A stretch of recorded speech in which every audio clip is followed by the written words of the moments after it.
una época y ayuda a comprender el pasado. Y vamos a hacer esto de la mano de Arsenio Martín, jareño, nacido en Aldeanueva de Barbarroya y que es el propietario de esta deslumbrante colección de cerámica talaverana de Ruiz de Luna. Con Emilio López de Castro descubriremos la historia de la Lotería Nacional gracias a los décimos que colecciona y atesora. Y Carmen Durán nos hablará de los rosarios, objetos religiosos que representan historia, tradición, fe, arte e incluso recuerdos personales. Bienvenidos y muchas gracias por permitir que disfrutemos de vuestras colecciones. Arsenio, los museos son los coleccionistas institucionales por excelencia.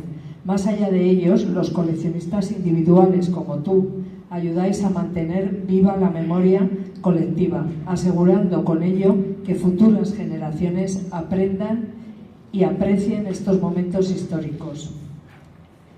¿Cómo entras en contacto con la cerámica? Cuando yo empecé de una forma profesional a adquirir piezas, después, relativamente es una colección joven, desde que terminé de 10 a 27, 17 años, tampoco es que tenga tanta trayectoria de coleccionista profesional. Esta muestra que hay aquí son 20 piezas que para mí son de lo mejor de la fábrica Ruiz de Luna. De lo mejor, hay piezas muy especiales, de lo que yo tengo también, lo mejor que yo tengo, pero hay dos piezas que son muy especiales. Una es el busto de una señora que es metacerámica, voy a ver consultarlo porque es curiosa la metacerámica. Es metacerámica ¿por qué? Porque incluye la cerámica con otra pieza de cerámica. Arsenio, perdona, acércate más el micro. ¿Es así? Sí. Bueno, pues la señora que hay allí, el busto de una señora, es metacerámica porque es cerámica que incluye otra cerámica, llevar una pieza de cerámica en los brazos. Y es muy especial. Puedo contaros una anécdota que, lo que me contó a mí el vendedor cuando me la vendió. Parece ser que Ruiz de Luna tenía alquilados unos territorios para coger barro, del que luego él depuraba, decantaba en su fábrica, en Lagartera. Viene de Lagartera.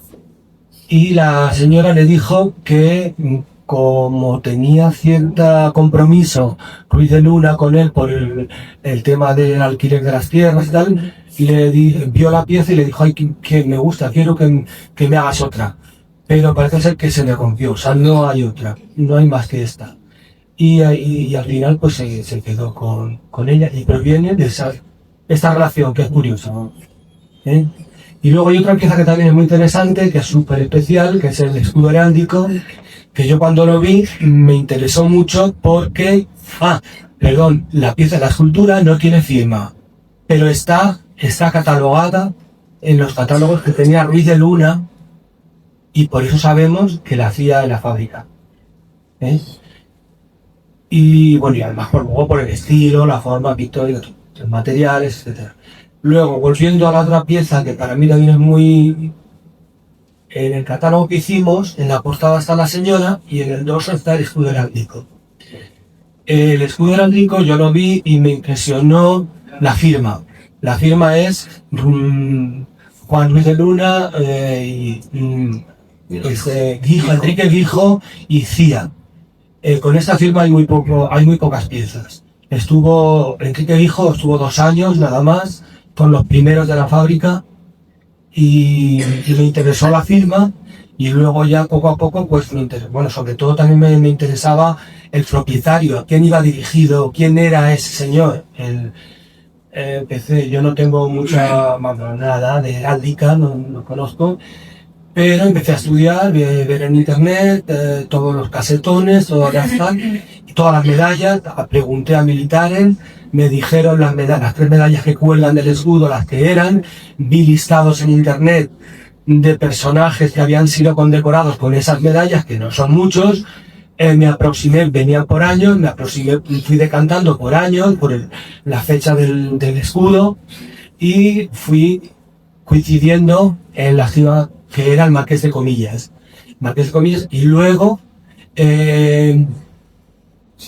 ahí, bueno, lo consulté con Pedro Pablo, que está aquí, el nieto de Ruiz de Luna, que es otro estudioso, y me lo confirmó. Y luego en el catálogo tuvo el detalle de escribir un comentario sobre su familia, su abuelo y la relación con el Marqués de Comillas. Entonces tiene otra importancia la pieza al ya saber que pertenecía a ese señor. Y no sé, un poco, no sé. Estas son las dos piezas más características y más importantes que tengo porque son únicas.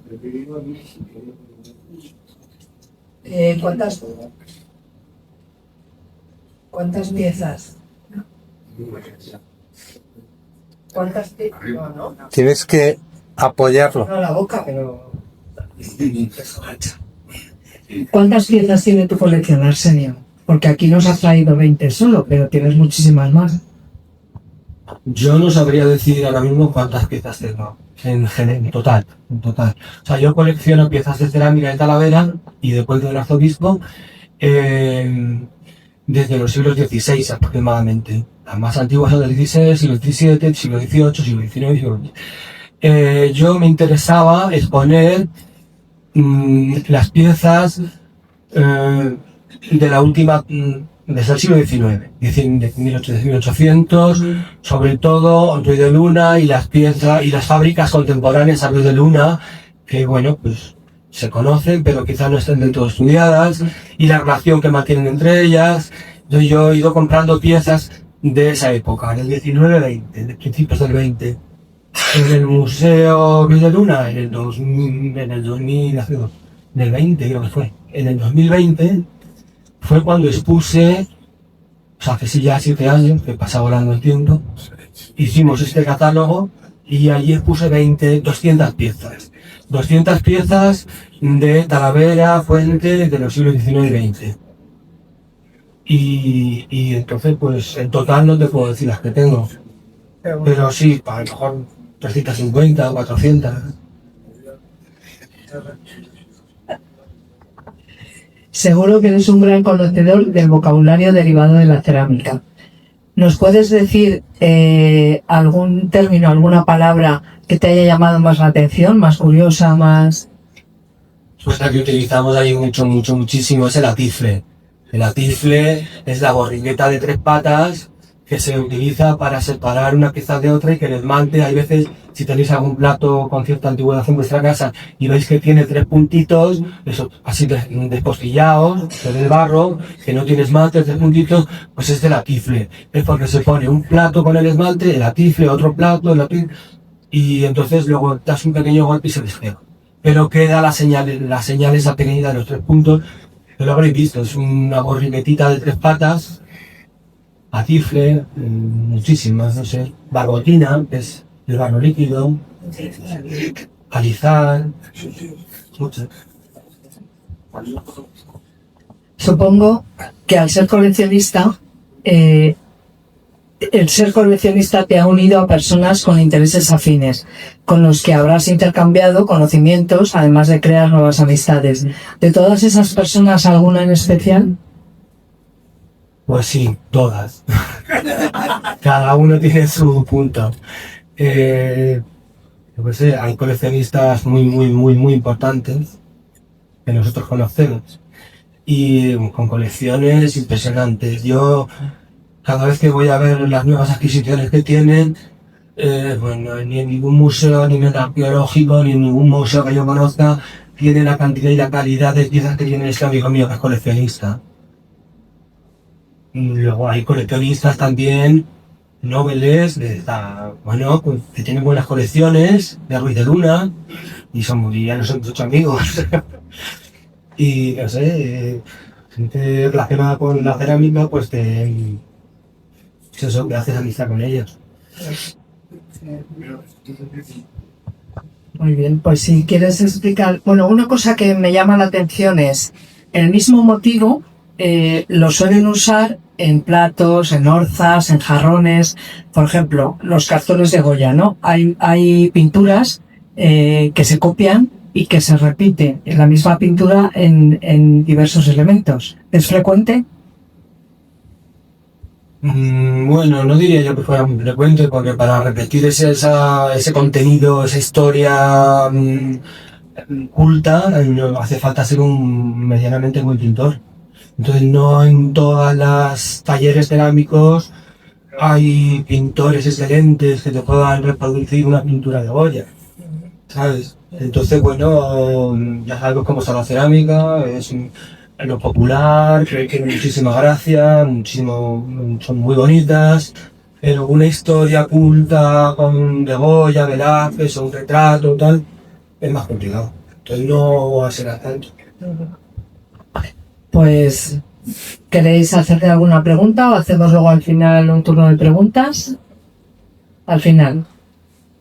Arsenio, ¿algo más nos quieres contar de tu preciosa...? Gracias a todos. Gracias a ti. Gracias a todos por haber venido, a mis paisanos, y darte las gracias a ti, Celia. Ha sido un descubrimiento, eres un tesoro. Paco también hace lo que puede y más todavía. Y nada, encantado de estar aquí con vosotros y que esto vaya para adelante.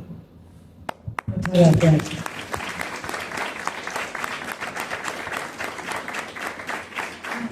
Bueno,